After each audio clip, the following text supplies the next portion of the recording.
Cette histoire commence étrangement par une leçon de géographie. Vous connaissez la Sarre, ce pays de mines de charbon juste au nord des Vosges? D'un côté, il y a la France, de l'autre, l'Allemagne. Et entre les deux, une frontière qui a été chamboulée au gré des offensives. C'est là, dans la petite ville de Türkismühle, qu'Hubert Schmidt crée son entreprise en 1934. Il n'a alors que 27 ans. Son père est mort très jeune, laissant derrière lui 7 orphelins et une veuve d'un incroyable courage.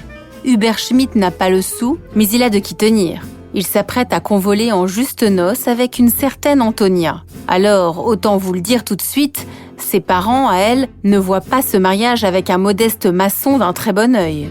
Mais il en faudrait plus pour arrêter ces deux-là. Vous connaissez le slogan « La cuisine, c'est nous et Schmidt » ? Nous ne sommes qu'au tout début de son histoire. Comment les cuisines Schmidt se sont-elles construites malgré les soubresauts de l'histoire ? Quels personnages ont porté cette entreprise au fil des années et des modes ? Et comment leurs descendants continuent-ils aujourd'hui à fédérer leurs salariés autour de ce projet commun ? Je suis Elisabeth Assayag, bienvenue dans Marque de famille, le nouveau podcast Europe 1 Studio en partenariat avec Harmonie Mutuelle. Je vais vous raconter une nouvelle histoire de famille qui se cache derrière une marque que vous connaissez forcément. On va parler ensemble de valeurs qui se transmettent de génération en génération et d'entreprises qui ont construit leur réussite en mettant le capital humain au centre de tout. Dans cet épisode, je reçois Anne Netzgen. Bonjour. Bonjour. Vous êtes aujourd'hui la présidente de Schmidt Group. Ne vous y trompez pas. La première idée d'Hubert Schmidt, ce ne sont pas les cuisines, ce sont les maisons. Dans les années 30, il construit des petites maisons vendues clé en main. Le succès arrive très vite. La guerre aussi, malheureusement. Comme tous les hommes de sa génération des deux côtés de la frontière, Hubert Schmidt est mobilisé. Il sera notamment chauffeur d'un amiral en poste à Paris. Pendant ce temps-là, Antonia, elle, fait tourner tant bien que mal la petite entreprise. Quand les armes se taisent enfin, tout est à reconstruire. Hubert et Antonia se mettent alors à travailler sur un projet secret. Et ce ne sont toujours pas des cuisines. La mode à l'époque, ce sont les buffets. Mais si, vous savez, ces grands meubles imposants qui trônent dans les salles à manger. On y range des verres, on y expose des bibelots. C'est pratique et décoratif en même temps, pile dans l'air du temps. Alors Hubert Schmidt, c'était un entrepreneur qui, comme beaucoup d'entrepreneurs, avait un caractère très fort, très trempé. Et il a eu du courage, de l'audace. Son usine a brûlé 2 fois, probablement de façon criminelle d'ailleurs. Il a reconstruit chaque fois. Mais c'était vraiment un combattant. C'était un gars qui était profondément humain, qui était juste, qui pouvait être colérique aussi parce qu'il avait beaucoup de caractère. Et c'est quelqu'un qui a laissé une trace, beaucoup de souvenirs dans les esprits. En 1959, l'histoire joue un nouveau mauvais tour à la famille Schmidt. La Sarre, leur fief de toujours, est définitivement rattachée à l'Allemagne. Le statut privilégié qui leur permettait de vendre facilement des deux côtés de la frontière disparaît. Il faut agir, et vite. En quelques semaines, l'entreprise et ses salariés doivent déménager.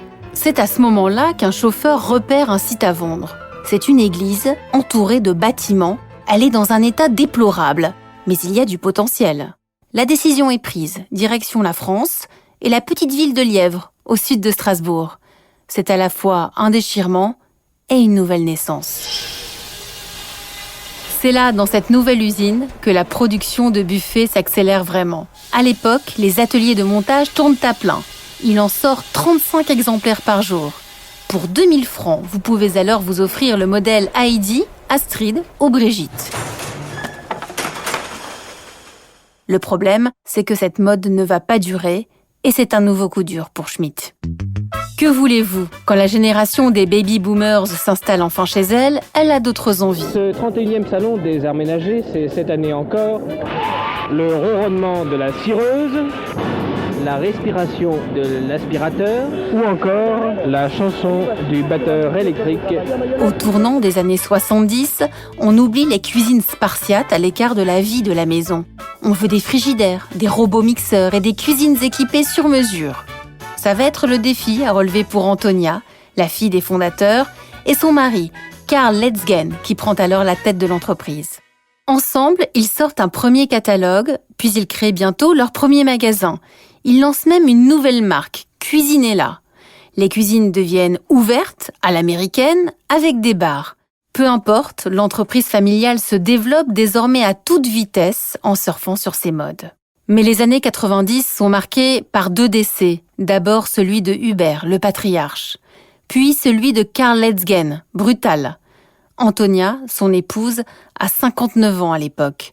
Et elle est alors la seule à connaître aussi bien l'entreprise. Elle a fait le choix de se dire on va continuer cette aventure avec les équipes existantes. Donc elle s'est appuyée sur les équipes qui étaient en place à l'époque et elle s'est dit on va relever ce défi-là et elle s'est mise tout de suite dans ce combat de se dire comment est-ce que je peux reprendre cette entreprise, comment est-ce que je peux continuer à la développer, comment est-ce qu'on peut garder de l'emploi pour les gens qui y bossent. Sa priorité c'était de se dire il y a des gens qui travaillent dans cette entreprise depuis très longtemps, on a un vrai devoir de faire en sorte que ça continue. Depuis cette époque, il y a d'ailleurs une chose qui n'a pas changé. Les cuisines Schmitt sont désormais une affaire de femmes. Après ce récit, j'ai eu envie d'en savoir plus sur les valeurs du groupe Schmitt et sur la façon dont Anne Letzgen, sa présidente, voit l'avenir.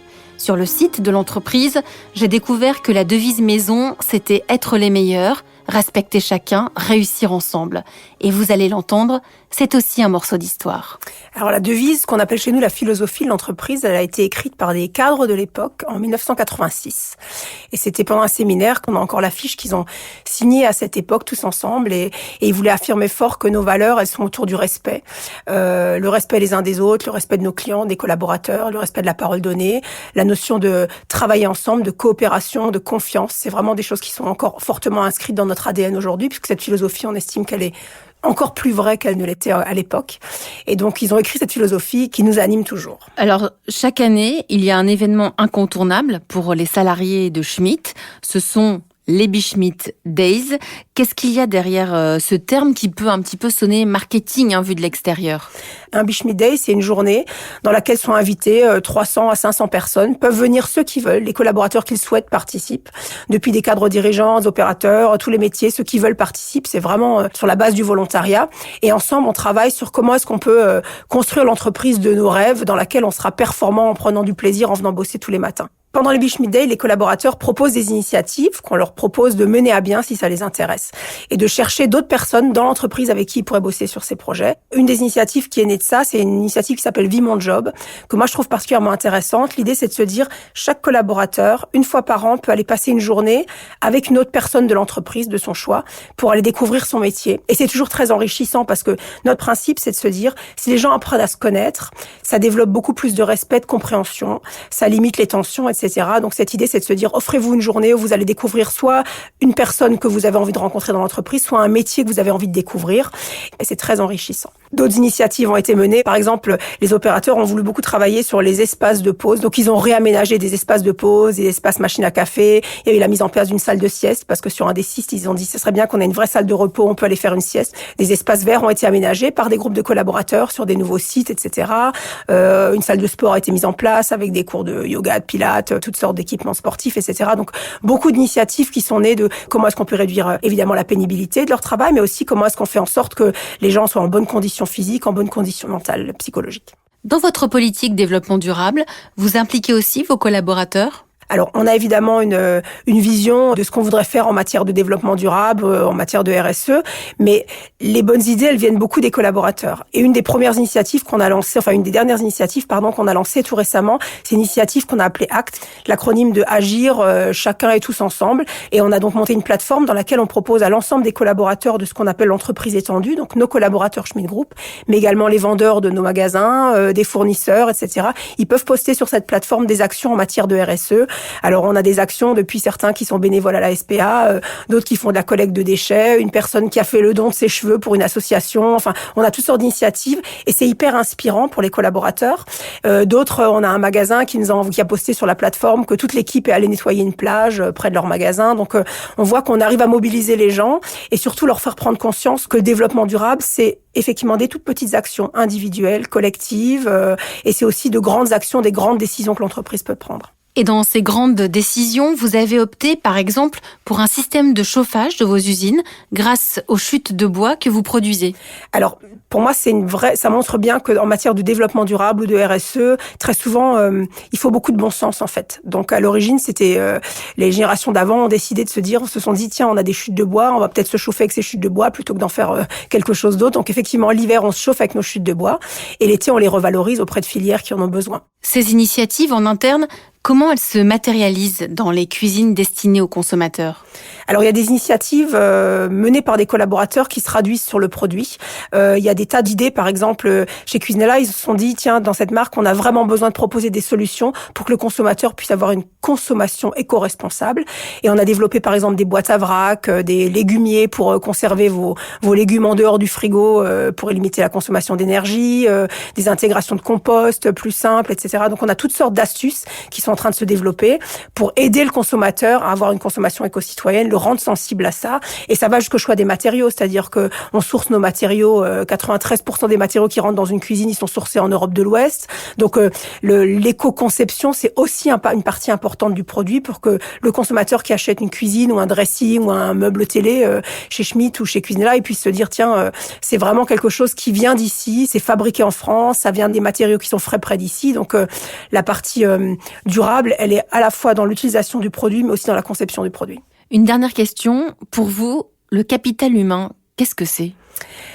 Pour nous, le capital humain, c'est la plus grande valeur de l'entreprise, en fait. Notre plus grosse richesse, c'est la capacité qu'ont les gens à s'engager, à se mobiliser ensemble. C'est-à-dire que, évidemment, on peut construire de jolies usines, on peut ouvrir des magasins sympas, on peut avoir des belles marques. La marque, elle se construit parce qu'il y a des hommes et des femmes qui, au quotidien, développent la marque dans un magasin Schmitt. Elle se développe. Le capital humain, c'est ce qui fait que on arrive à se différencier, à faire des choses que d'autres n'arrivent pas à faire. Le capital humain, c'est la première richesse et c'est ce qu'il faut chérir le plus dans l'entreprise.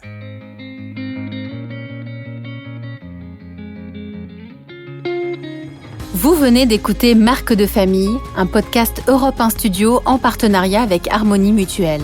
Je remercie Anne Letzgen, la présidente du groupe Schmitt, pour sa participation. Merci aussi à l'équipe qui m'entoure, Marco Grunfeld à la réalisation et Fanny Rascle à la production. Dans le prochain épisode, je vais vous raconter l'histoire de famille qui se cache derrière les canapés Lignot Rosé. Elle commence en 1860 et elle va être chamboulée par mai 68, vous verrez. Pour l'écouter, le plus simple, c'est de vous abonner sur Apple Podcasts ou votre plateforme préférée. À très bientôt dans Marque de famille.